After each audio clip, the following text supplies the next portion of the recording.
Hey y'all, welcome back to Babeinlibrary. It's your girl Lisa, and it's time for the final TBR of 2025.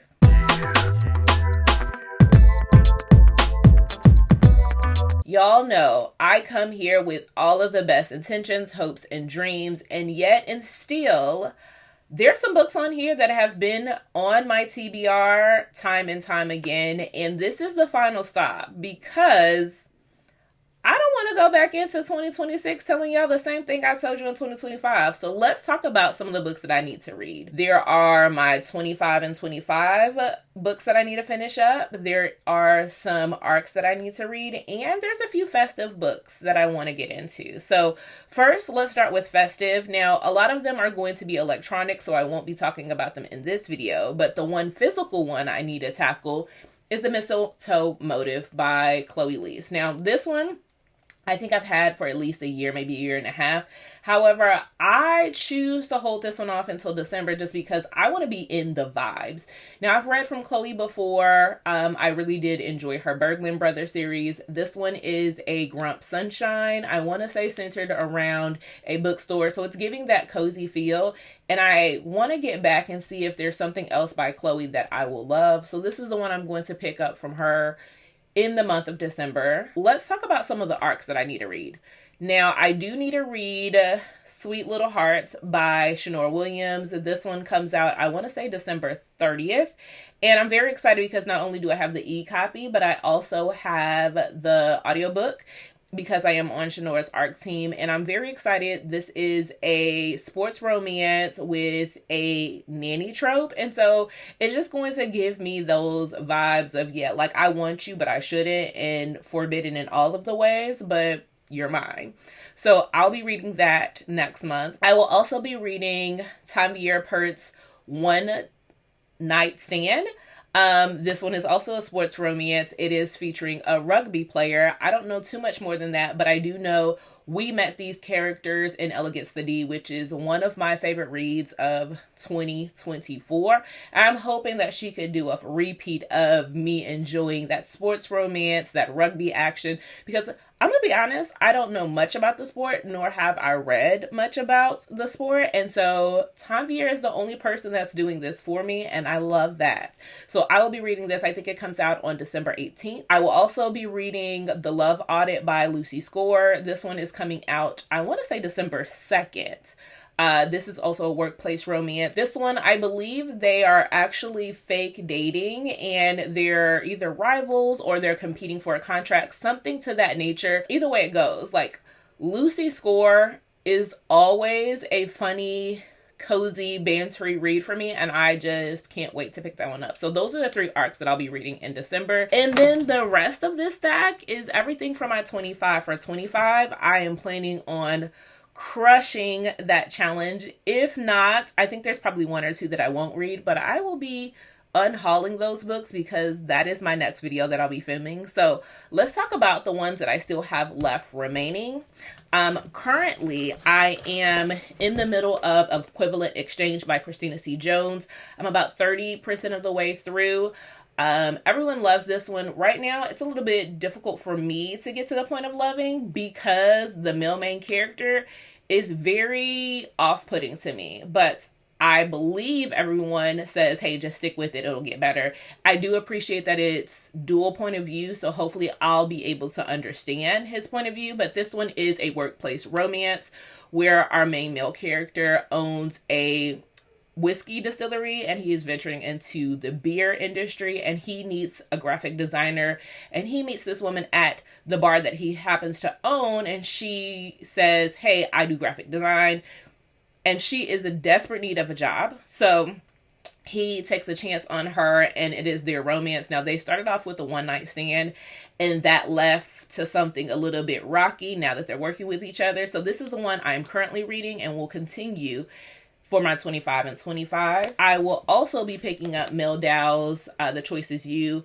I've since recommended this to other people and they have enjoyed it, so it's only right that I go back and read it myself. I'm very interested because I believe this one has, I want to say it's a disability rep. I don't want to name what the disability is because I could be incorrect, but I do know it is a mental disorder, and our female main character is very, very sheltered. She finds and meets this man, and he is like giving her, the princess treatment, which she is already accustomed to, but he is also seeing her as an adult that can make decisions. And so I'm very interested to read this one. Oh, and it's a sports romance. He is a baseball player. I will be reading The Caribbean Heiress in Paris by Adriana Herrera. I'm very interested in this one because I have recently read a historical romance and I was like, ooh, this is the vibe that I've been missing. I need someone that gives me all of those elements. And I think Adriana can do that. This one is, again, I want to say she owns a whiskey distillery or a whiskey company. But of course, back then, women weren't allowed to be the face of their own brand, own their own business. So she has to have a marriage of convenience. She meets a man and he's like, hey, I just want to see you succeed. And they go on this adventure together. And so very hopeful that I'll be able to finish this one. And again, kind of scratch that historical fiction itch that I've had. The two that I've been putting off, in my 2025, just because I know I'm going to love them, but I know that they're going to be heavier reads. One is going to be Keep You to Myself. I've been re-engaged with this one because the special edition books box, Brienne Dene just had come out, and I've been seeing everyone kind of have this resurgence, really love it. And so I was like, oh yeah, I've got this on my shelf. It's on my 25 for 25. I need to make it happen. I believe our female main character is a chef and our male main character is a mechanic. So don't hold me to it, but that's just what the book vibes were giving for the special edition. And that just gives me interest because, again, a chef romance sounds delectable to me. So I'm going to be reading Keep You to Myself. And subsequently, I'll be reading the second in the duology back to back. So I may do a reading vlog for this to encourage me to get it done. My last 25 for 25 choice that I know I will be picking up is going to be Fast by Millie Belazar.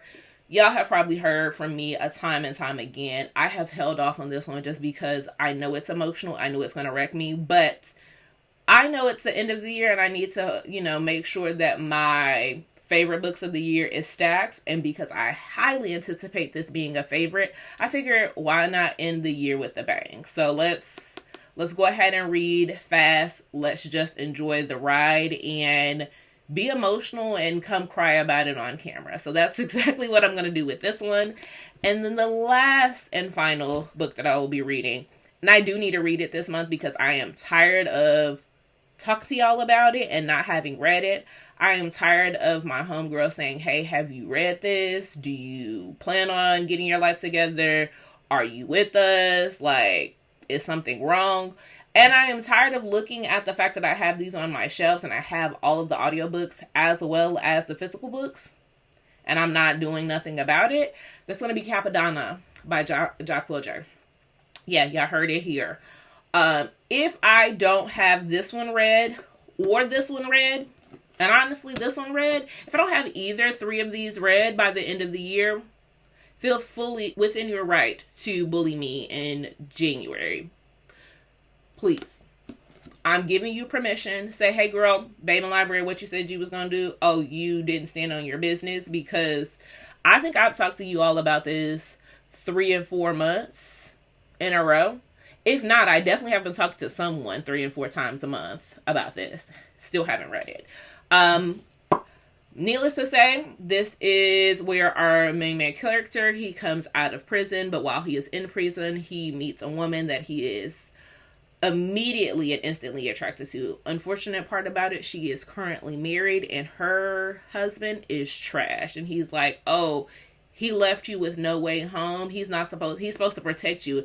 And these 4 walls in this prison cell don't have nothing to do with the protection he's able to provide you. Let me show you. Baby, that's all I need. And when he comes back out in the streets, I hear that he wreaks havoc. This is where there is a chasing scene, a highway scene, a shootout every 2 seconds. And I was like, yeah, I need that in my life. So Capadonna will be read and thoroughly devoured in December. that being said, again, I've given you permission, so believe me, if I haven't read these three, do me a favor, leave me a car emoji, because I'm thinking, keep it to myself, I believe she is sitting in a car. And fast just means fast motors and cars. Again, I don't think this has anything to do with cars, but it's better than asking me to have you all leave me a teardrop. If you don't want to do any of that, just tell me what you plan on reading for December and or what you're looking forward to in 2026, and I will talk to y'all later. Bye.